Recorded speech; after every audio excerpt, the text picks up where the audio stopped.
Welcome to Interactive Self-Hypnosis ebooks. All of my ebooks include MP3 downloads. This particular book is all about healthy eating for teens. I call these book sessions because they contain several sessions. My name is Elizabeth Borquet. I'm a registered nurse, a clinical hypnotherapist, and author of Sugar, the Hidden Eating Disorder, and How to Lick It. I call this series the educational video series, Did You Know? Again, the focus here is on healthy eating for teens, but as we go through the presentation, you'll see that it's much more. I'd like to invite you to visit and receive free MP3 downloads at my website, www.hypnosisaudio.com. This is an educational video. The first question we'd like to know is how we got to where we are. Family history matters. When my mother was a teen, it was rare to see anyone obese. Some of the healthiest people I've ever met in my nursing career will live to a ripe old age in nursing homes. Children did not develop adult-onset diabetes or the byproducts of other adult diseases connected to obesity and sedentary lifestyles. There were no fast food restaurants. Candy and ice cream were for holidays. There were no pizza parlors or pizza delivery. Soda or pop was a rarity and usually only served at parties. Snacks were healthy foods like fruit, vegetables, or a small sandwich. There were no snacks in cellophane bags. It's important to ask ourselves how life has changed and why it's important for teens to know that there are other ways to live. When my mother was a teen, there were daily gymnastics in school. Athletics were a part of her daily life. There was no television. There was no computer. Of course, there were no cell phones. Friends met on each other's porch and shared healthy conversation. There were no parties with alcohol and certainly not drugs. Everybody had a library card. Reading was a popular way to pass the time. Most libraries had few books, so it was expected that one would return each one on time. There were no malls. There were no designer jeans or labels. There was little to no makeup and certainly no nail salons. Times change, and so do habits and their outcomes. When I was in the process of becoming a teen, the first ice cream parlor opened in my town. It was a roaring success. We went once a week.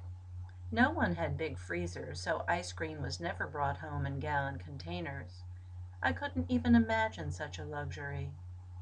The first pizza parlor opened, but we only went a few times a year because it was expensive. There were few, if any, frozen foods, and certainly no frozen pizza. There were no cereals with sugar in them. You already know about my mother. No mother would even think of purchasing such junk. We ate hot cereal with a drop of maple syrup during cold months, and when the weather changed, we ate Rice Krispies or cornflakes. Those were the choices. I remember being happy to eat something besides oatmeal and cream of wheat. Sometimes there were cookies for snacks, but it was rare. The most popular cookie was a graham cracker. I was now earning an allowance, so I would stop at the soda fountain and buy what is called an egg cream, or maybe a small Coke. It came in a glass bottle. I didn't tell my mother. She wouldn't have approved. As I said, times change, and so do habits and their outcomes. The first supermarket opened, and junk began to appear on the shelves. We discovered potato chips, and then half an aisle began filling with cellophane bags filled with tasty, crunchy, delectable snacks, or so they were called. My mother wouldn't buy them, so we would, and then hide them. New habits were being formed. Soon there was an entire aisle of all sorts of crunchy snacks that also found their way into drugstores, gasoline stations, and even schools. Times were changing, and so was health.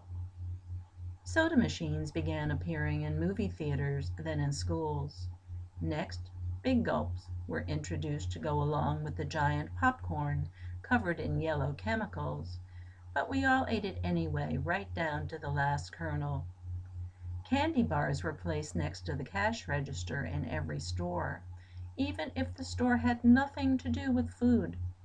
I remember buying a box of sanitary napkins and a Hershey bar, and then the Hershey bar grew and grew, and my desire for sugar and junk grew and grew. What I didn't know when I was a teen was about to set me on a very dangerous path, one that could change my life from right then. While my parents and grandparents died at an old age, they still carried genes that could cause serious problems if I didn't follow certain healthy behaviors. While they stayed well, it didn't mean that I would stay well, and I didn't. No one told me that if I didn't eat 3 healthy meals containing sufficient protein, healthy carbs, and fat, that I could start to develop prediabetes that could shorten my life. If I didn't stop eating junk, I would gain weight easily, and this weight would be unhealthy weight in the form of excess fat. If I didn't stop continuous snacking, I could develop prediabetes even as a child. Skipping meals, dieting, and binging could kill me. No one told me that if I didn't exercise regularly and at a healthy level to match my food intake, that I could make myself very sick. If I drank sugary drinks, I could make myself very sick as well, and if I added other addictions to manage the stress that comes from unhealthy lifestyle behaviors, I would be endangering my life. If I didn't eat 3 healthy, balanced meals, my mind wouldn't work well. I would not be able to concentrate. My emotions could become erratic, and I could even experience depression and anxiety. And if I continued to diet or binge or vomit or use laxatives to stay at a low weight, I could die.